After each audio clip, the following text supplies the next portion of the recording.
जादू हिंदी कहानियाँ। बहुत समय पहले की बात है। एक गांव में एक जादुई कुआं था। जो कोई भी उस कुएं का पानी पीता, कुआं उसकी सारी बीमारियां और तकलीफें दूर कर देता था। सब लोग उससे बहुत खुश थे। लेकिन वक्त के साथ साथ कुआं भी बूढ़ा हो गया। धीरे धीरे वो जादुई शक्तियां खोने लगा। अब वो लोगों का इलाज नहीं कर पाता था। ये कुआं हमारा इलाज ठीक से क्यों नहीं कर पा रहा है? लगता है ये कुआं अपनी जादुई शक्तियां खो चुका है। ये अब किसी काम का नहीं। धीरे धीरे लोग उस कुएं के पास जाना बंद कर देते हैं और अब वो कुआं अकेला पड़ जाता है। फिर एक दिन एक बूढ़े बाबा वहां आते हैं। मेरी आंखों की दृष्टि कमजोर हो गई है। मैं अब पहले जैसे देख नहीं सकता हूँ। फिर वो बूढ़े बाबा कुएं का पानी पीते हैं। कृपया मुझे मेरी आंखों की दृष्टि वापस दे दीजिए।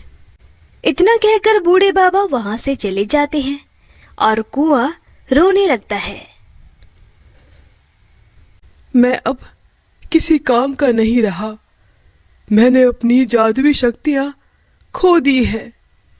मैं इस बूढ़े बाबा की भी कोई मदद नहीं कर पाऊंगा।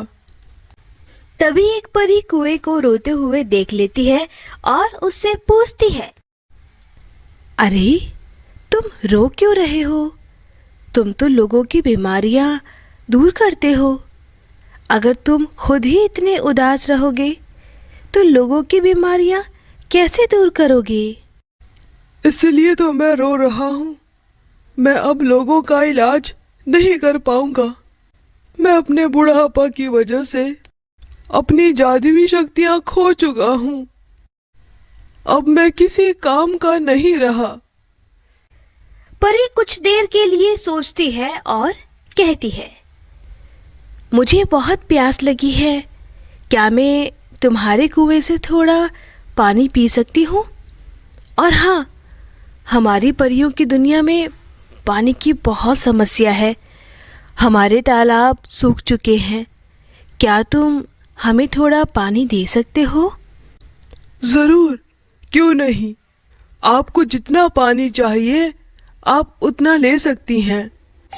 फिर एक जादुई छड़ी की मदद से कुएं का पानी सीधे परियों की दुनिया के तालाब में पहुंचाती है। देखते ही देखते तालाब पानी से भर जाता है। ये देखकर परियां और परियों की रानी बहुत खुश हो जाती है। हाँ, ये पानी कहाँ से आ रहा है? मुझे पता लगाना होगा।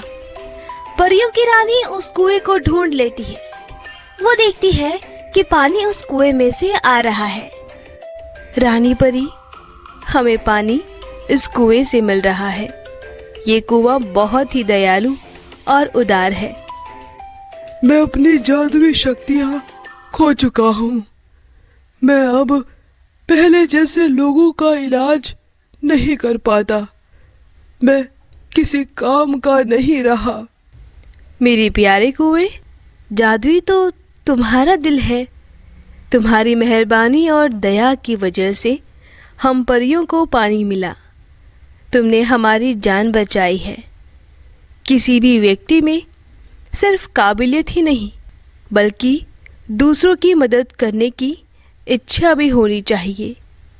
मैं तुम्हें तुम्हारी जादुई शक्तियाँ वापस देती हूँ। फिर रानी परी के आशीर्वाद से जादुई कुआं फिर से जवान हो जाता है। उसे उसकी शक्तियाँ वापस मिल जाती है और वो फिर एक बार गांव में मशहूर हो जाता है और उन बूढ़े बाबा की आंखों की दृष्टि भी वापस आ जाती है। फिर वो बूढ़े बाबा कुएं के पास आकर कहते हैं, तुम्हारा बहुत बहुत शुक्रिया जादुई कुएं। मैं अब फिर पहले जैसे देख सकता हूँ। बहुत बहुत शुक्रिया। फिर जादुई कुआं मुस्कुराता है। जादुई साड़ी। ये कहानी है खजूरी गांव की, जहां सिमरन नाम की एक लड़की अपने माता पिता और अपने एक छोटे भाई के साथ रहती थी, जिसका नाम था भानु। सिमरन के माता पिता मजदूरी करते थे, पर घर की आर्थिक स्थिति उतनी सही नहीं थी, क्योंकि मजदूरी से उतने पैसे नहीं आते थे। सिमरन की रुचि सिलाई में थी, इसीलिए सिमरन ने एक बुटीक में काम करना शुरू कर दिया था। सिमरन के टैलेंट की वजह से वो बुटीक चल जाता है, क्योंकि सिमरन का काम काफी अच्छा था। इसीलिए गांव वाले सिमरन के पास ही अपने कपड़े सिलवाने आते हैं। देखते ही देखते सिमरन की मालकिन विमला में घमंड आ जाता है और वह सिमरन से भी अच्छा बर्ताव नहीं करती थी। फिर सिमरन एक दिन मालकिन से अपनी तनख्वाह मांगती है। मालकिन, आपने मेरी तनख्वाह नहीं दी। 2 महीने हो गए हैं। पिछले महीने आपने कहा था कि दोनों महीने की तनख्वाह एक साथ दे दूंगी। तुम गरीबों का रोना धोना कभी बंद होता भी है? अरे जब देखो पैसे दे दो करती रहती है। जब देखो भिखारियों की तरह पैसे मांगती रहती है। तुम्हारी रोज रोज की चिक चिक सुनकर मैं परेशान हो चुकी हूँ। तुम कल से मेरे बुटीक में आना ही मत। तुम अब जा सकती हो। मालकिन, मेरे 2 महीने के पैसे भी नहीं दोगी? ये तो गलत बात है।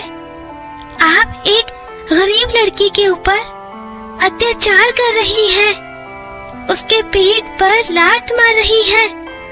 आपको ऐसा नहीं करना चाहिए।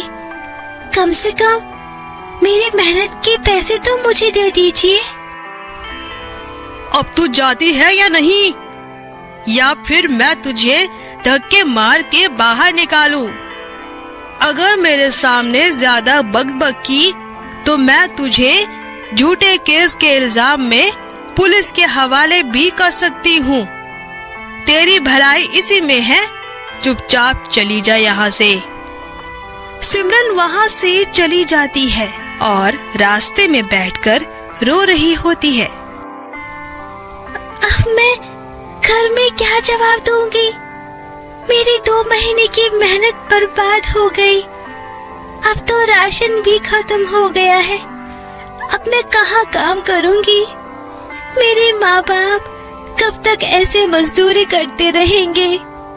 हे ऊपर वाले, तुझे हम जैसे गरीब ही नजर आते हैं परेशान करने के लिए। तू हम पर रहम क्यों नहीं करता?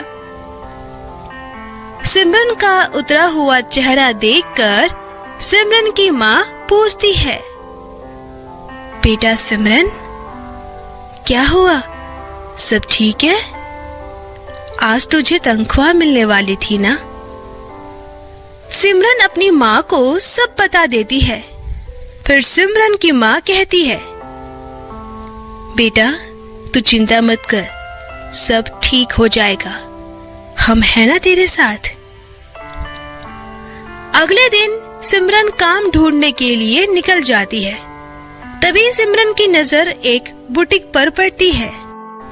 वह नया नया खुला था। सिमरन अंदर जाकर मालकिन से नौकरी मांगती है। तभी वह बुटीक वाली मालकिन ममता कहती है, हाँ बेटा, क्यों नहीं, मेरा ये बुटीक नया है। अगर तुम्हारा काम मुझे पसंद आया तो मैं तुम्हें नौकरी पर रख लूंगी। मालकिन, हमारे हालत बहुत खराब है। क्या आप मुझे एडवांस में पैसे दे देंगी? हाँ हाँ, क्यों नहीं। पहले तुम मुझे एक सुंदर सी साड़ी सिलकर दिखाओ। सिमरन एक सुंदर सी साड़ी सिलकर दे देती है और मालकिन को वो साड़ी काफी पसंद आती है। फिर मालकिन कहती है, अरे वाह, तुम बहुत ही टैलेंटेड हो। ये लो, ये 10,000 रुपए मैं तुम्हें एडवांस में दे रही हूँ। क्या मेरी तनख्वाह 10,000 है मालकिन? हाँ बेटा, और आगे जाकर तुम्हारी तनख्वाह और भी बढ़ सकती है। आपका बहुत बहुत शुक्रिया मालकिन। मैं आपको बता नहीं सकती कि आपने मेरी कितनी मदद कर दी है। सिमरन घर जाती है और साथ ही बहुत सारा राशन भी ले जाती है। फिर उतने में सिमरन का भाई भानु कहता है, दीदी, मुझे एक बैग चाहिए। मेरा बैग फट गया है। हाँ हाँ, क्यों नहीं, हम आज ही चलेंगे मार्केट तुम्हारे लिए बैग लेने। फिर सिमरन की माँ पूछती है, बेटा, तुझे इतने पैसे कहाँ से मिले? क्या तेरी उस मालकिन ने 2 महीने की तनख्वाह दे दी? फिर सिमरन अपनी माँ को सब कुछ बता देती है। इसी तरह सिमरन रोज काम पर जाती थी। फिर एक दिन मालकिन कहती है, सिमरन, 1 हफ्ते बाद एक की शादी है, तो तुम्हें उनके लिए सुंदर सी साड़ी सिलनी होगी। और हाँ, ध्यान रखना, कोई गलती मत करना, बहुत बड़ा ऑर्डर है ये। जी मालकिन, आप बिल्कुल भी चिंता ना करें। मुझे कुछ दिनों के लिए काम से बाहर जाना है, तो तुम सब संभाल लेना। मैं ये पूरा बुटीक तुम पर छोड़कर जा रही हूँ। उधर सिमरन की पहली वाली मालकिन को उस बुटीक की तरक्की देखकर जलन हो रही थी, तो वो सोचती है, ये सब उस सिमरन की बच्ची के वजह से हो रहा है। बुटीक तो मैं बंद करवा कर ही रहूंगी। सिमरन रात दिन जागकर साड़ी सिल देती है। उसके जाने के बाद विमला वहाँ आती है और उस साड़ी को जला देती है और हंसते हुए वहाँ से चली जाती है। अगले दिन जब सिमरन जाती है तो वह ये सब देख लेती है। फिर उसकी मालकिन उसे बहुत डांटती है, मैंने तुम्हें बुटीक का ध्यान रखने को कहा था, तुमसे एक काम भी नहीं हो पाया। अब मैं उन्हें क्या कहूँगी? तुम अभी के अभी मेरे बुटीक से चली जाओ। सिमरन रोते रोते वहाँ से चली जाती है। बीच रास्ते में उसे चक्कर आता है और वो बेहोश होकर गिर जाती है। जब उसे होश आता है तो वो खुद को एक खूबसूरत सी दुनिया में पाती है। वहाँ उसे एक जादुई साड़ी दिखती है। अरे, ये तो बहुत ही खूबसूरत जगह है। और ये साड़ी किसकी है? कितनी खूबसूरत है। मैं इसे ले लेती हूँ। नहीं नहीं, ये किसी और का है, मैं इसे नहीं ले सकती। जैसे ही सिमरन वहाँ से जाती है तो वहाँ पर परी आ जाती है। सिमरन परी को देखकर हैरान हो जाती है। सिमरन, तुम परी लोक में हो और मैं यहाँ की रानी हूँ। मुझे तुम्हारे बारे में सब पता है। तुम बहुत अच्छी और सच्ची लड़की हो। तुम्हारे मन में कोई लालच नहीं है। तुम ये साड़ी रख लो। हमने ये साड़ी यहाँ तुम्हारी परीक्षा लेने के लिए रखी थी और मैं ये भी जानती हूँ कि तुम्हारी सिली हुई साड़ी में किसने आग लगाई थी। तुम इस जादुई साड़ी से अपनी मालकिन को हकीकत भी बता सकती हो। रानी परी, आपका बहुत बहुत शुक्रिया। फिर सिमरन धरती लोक में जाकर अपनी मालकिन के पास जाती है और उस साड़ी में हाथ रखते ही सारी सच्चाई सामने आ जाती है कि कैसे विमला ने उस साड़ी में आग लगाई थी। फिर मालकिन पुलिस को कॉल करके विमला को अरेस्ट करवा देती है। बेटा सिमरन, मुझे माफ कर दो। आप मुझसे बड़ी हैं, मेरे से माफी मत मांगिए। आपने मेरी बहुत हेल्प करी है। इसके बाद सिमरन रोजाना काम करती थी और देखते ही देखते उनका खुद का बड़ा सा घर होता है, गाड़ी होती है, फिर सब खुशी खुशी रहने लगते हैं।